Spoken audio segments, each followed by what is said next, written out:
Selamat pagi, selamat bertemu kembali. Hari ini hari Rabu, tanggal 25 November tahun 2020. Kita hari ini masuk di pembelajaran 3, mata pelajaran Bahasa Indonesia. Silahkan buka buku temanya pada halaman 74. Nah, hari ini kita mempelajari tentang perjuangan Raja Mataram di Nusantara. Dijelaskan, Sultan Agung adalah salah satu raja yang terkenal yang hidup pada masa kerajaan Islam. Beliau adalah Raja Mataram.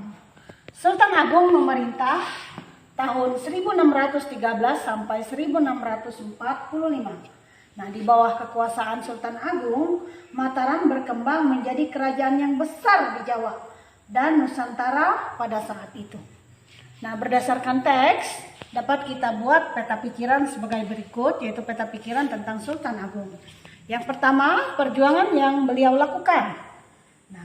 Sultan Agung berhasil mempersatukan kerajaan Islam di Jawa. Di antaranya adalah seperti kerajaan yang ada di Gresik, Tuban, Madura, dan Surabaya. Kemudian yang kedua, Sultan Agung pada perjuangannya, dampak perjuangannya adalah Sultan Agung bagi masyarakat pada masa itu. Maksudnya dampak perjuangan Sultan Agung bagi masyarakat pada masa itu. Perjuangan beliau yaitu membangkitkan semangat masyarakat Mataram dalam melawan VOC Belanda atau penjajah Belanda. Kemudian beliau menjadikan sistem pertanian sebagai sektor utama penghidupan, sehingga kehidupan dan rakyat hanya bergantung pada sektor pertanian. Mengenai Sultan Agung, yang ketiga adalah hal-hal yang dilakukan Sultan Agung. Beliau diketahui sebagai budayawan. Beliau memadukan kalender Hijriah yang dipakai di pesisir utara dan kalender Saka yang masih dipakai di pedalaman. Nah, disebut sebagai budayawan, Ibu jelaskan, karena beliau memberi perhatian besar pada kebudayaan Mataram. Nah, Sultan Agung juga dikenal sebagai penulis naskah sastra Gending. Nah, beliau menetapkan bahasa Bagongan sebagai bahasa yang harus digunakan oleh bangsawan dan pejabat di lingkungan keraton untuk menghilangkan kesenjangan. Jadi bahasa yang harus digunakan bernama bahasa Bagongan. Nama asli dari Sultan Agung adalah Raden Mas Jatmika, atau terkenal dengan sebutan Raden Mas Rangsang. Nah, tempat lahir Sultan Agung adalah di daerah Kota Gede, Mataram pada tahun 1593. Nah, kesimpulan yang terakhir mengenai Sultan Agung adalah atas jasa-jasanya sebagai pejuang dan budayawan, Sultan Agung telah ditetapkan sebagai pahlawan nasional Indonesia. Nah, berikut kita masuk di pembelajaran 6, mata pelajaran yang sama yaitu Bahasa Indonesia.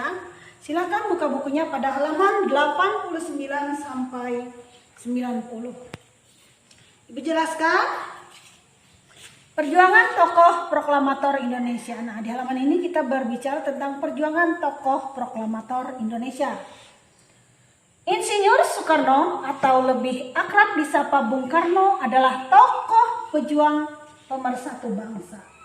Nah, pengertian dari pemersatu bangsa adalah seorang yang dapat menggerakkan masyarakat atau golongan untuk mencapai suatu tujuan, bersama-sama menyatukan pendapat atau kesepakatan untuk kepentingan masyarakat.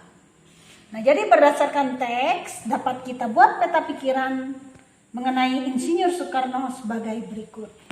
Yang pertama, beliau adalah seorang pejuang. Perjuangan yang dilakukan adalah memproklamasikan kemerdekaan Indonesia dan menjadi presiden pertama Republik Indonesia. Nah, Indonesia memproklamasikan kemerdekaan itu jelas pada tanggal 17 Agustus 1945.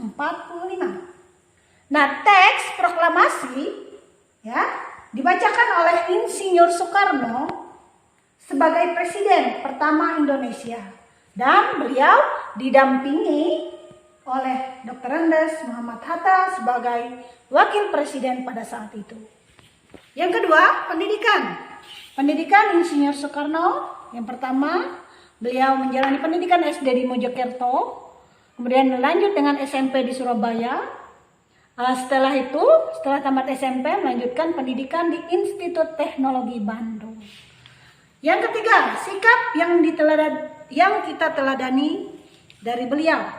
Beliau adalah seorang yang berani bertanggung jawab, cinta tanah air, rela berkorban dan pantang menyerah untuk mempertahankan negara dan mengorbankan segala-galanya untuk kejayaan dan kemakmuran tanah air Indonesia.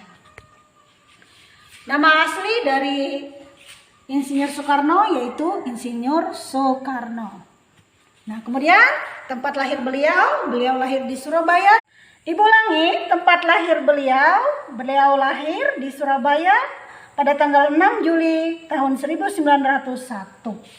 Nah, yang terakhir kesimpulan mengenai Insinyur Soekarno, beliau atau Insinyur Soekarno adalah seorang sosok pahlawan yang sejati. Beliau tidak hanya diakui berjasa bagi bangsanya sendiri, tapi juga memberikan pengabdiannya untuk kedamaian dunia, yaitu kedamaian seluruh dunia.